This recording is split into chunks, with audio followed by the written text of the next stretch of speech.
Alors, bonjour mes amis, je vais me lancer pour un témoignage. Bon voilà, il va peut-être être un petit peu long, excusez-moi, je vais essayer de faire au plus court. Et puis, ouais, c'est toujours avec beaucoup d'émotion que je témoigne de ça. En fait, voilà l'histoire. Le 24 décembre, je suis informée que ma nièce Ève a eu un grave accident. Elle a fait une chute de 4 étages à Mulhouse. Elle habite Marseille et puis elle est venue avec sa mère et son frère passer Noël en famille. Donc après ce grave accident, elle a été emmenée en hélico à Strasbourg, en réachir, hein. Donc en fait, elle a de multiples fractures, main, tête, bras, enfin, elle a plein de fractures, reins, poumons, bref. Alors je la mets tout de suite en prière le soir de Noël. Donc voilà, je suis déjà en prière et je la mets sur le groupe et les frères et sœurs prient pour elle. Et donc j'essaie d'être bien dans la chronologie. Le 27 décembre, j'apprends qu'elle essaie d'ouvrir les yeux parce qu'elle est dans le coma. On l'a mise dans un coma tellement les blessures sont graves. Mais qu'à chaque fois qu'elle essaie d'ouvrir les yeux, il n'y arrive pas. Et donc elle se rendort. Donc je prie la nuit, je prie le jour. Et le 30 décembre, dans un moment de prière, j'ai une vision et je vois que Dieu est penché sur son bassin avec les deux mains en direction de ses hanches qui sont fracturées. Et donc je sens qu'il fait quelque chose, qu'il guérit. Et je dis, mais Seigneur, qu'est-ce que tu fais? Tu es en train de guérir les hanches? Est-ce que j'imagine là, ou qu'est-ce que tu fais? Et puis immédiatement, il me vient j'écris sur le groupe et je dis, mais je vois ça, est-ce que c'est mon imaginaire? Qu'est-ce que vous en pensez? Et Sandrine me dit, mais Mina, si c'est de Dieu, tu le sauras. Ok. Donc le 6 janvier, alors voilà, on arrive déjà au 6 janvier. Je suis vraiment poussée par l'esprit pour aller sur place pour lui imposer les mains.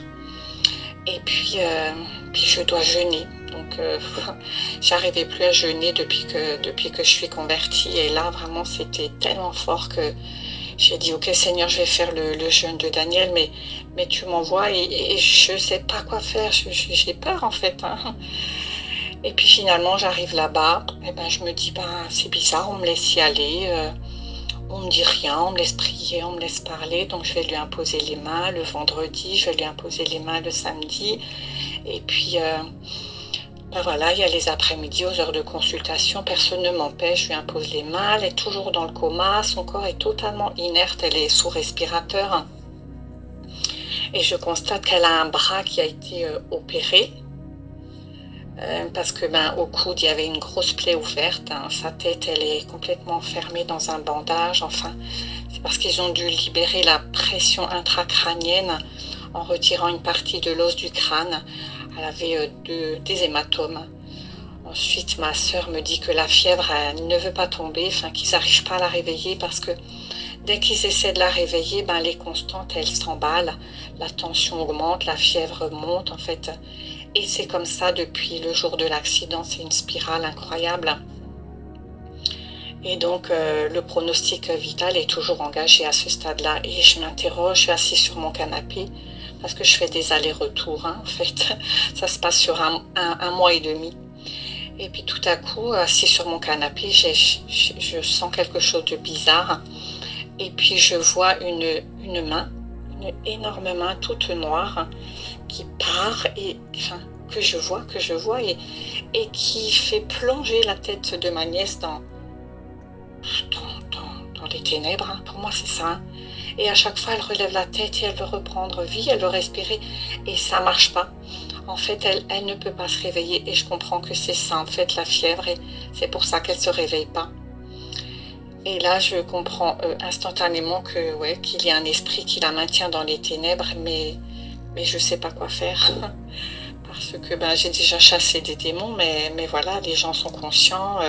Des fois, ils vomissent. Et là, elle a une trachéotomie. Enfin, voilà, elle était sous respirateur et je ne savais pas ce qui pouvait bien se passer. Puis à nouveau, je suis prise un peu de peur et je dis, Seigneur, je ne sais pas quoi faire. Il faut que tu me dises. Et je reste comme ça pendant 3 jours et je ne sais pas quoi faire.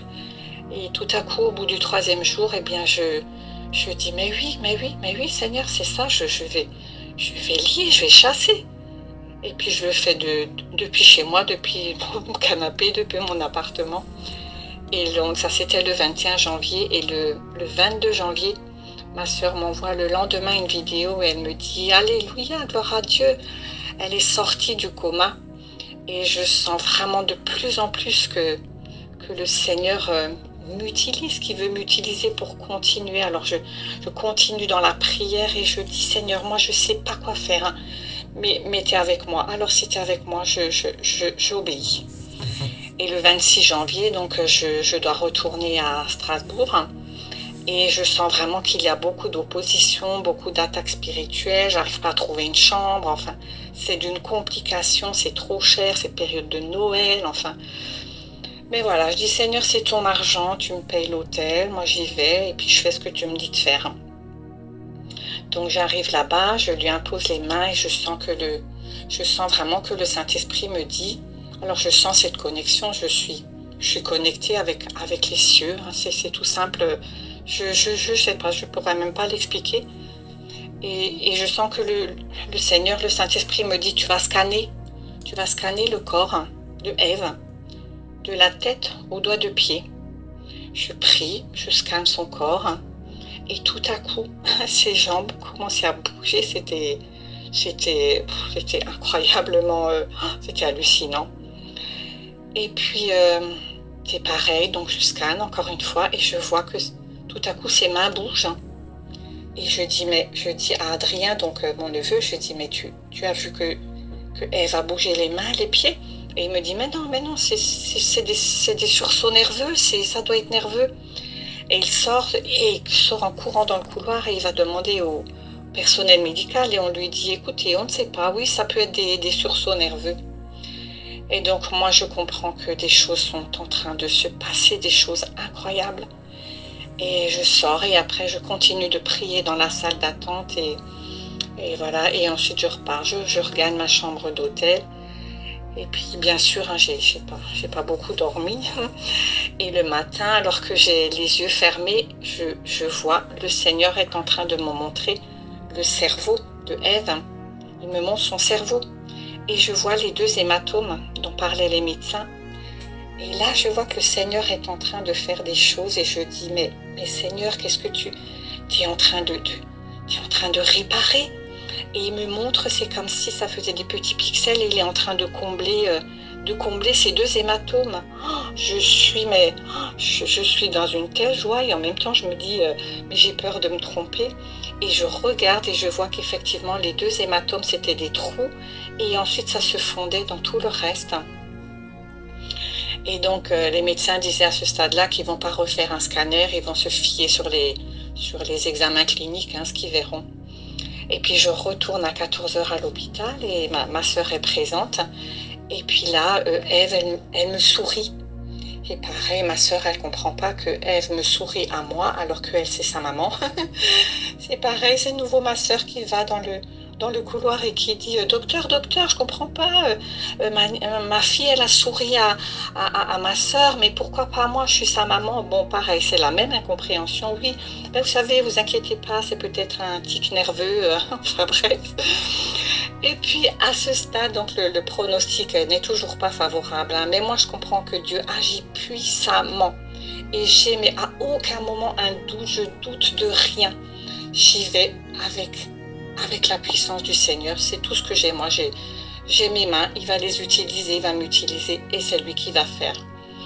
Alors là, je suis vraiment poussée, je dis à ma sœur, écoute, aujourd'hui, je vais prier, mais je sens que je vais proclamer. Je vais vraiment proclamer. Et là, vraiment, ça revient de nouveau, j'ai cette connexion avec le ciel et je sens que je dois proclamer.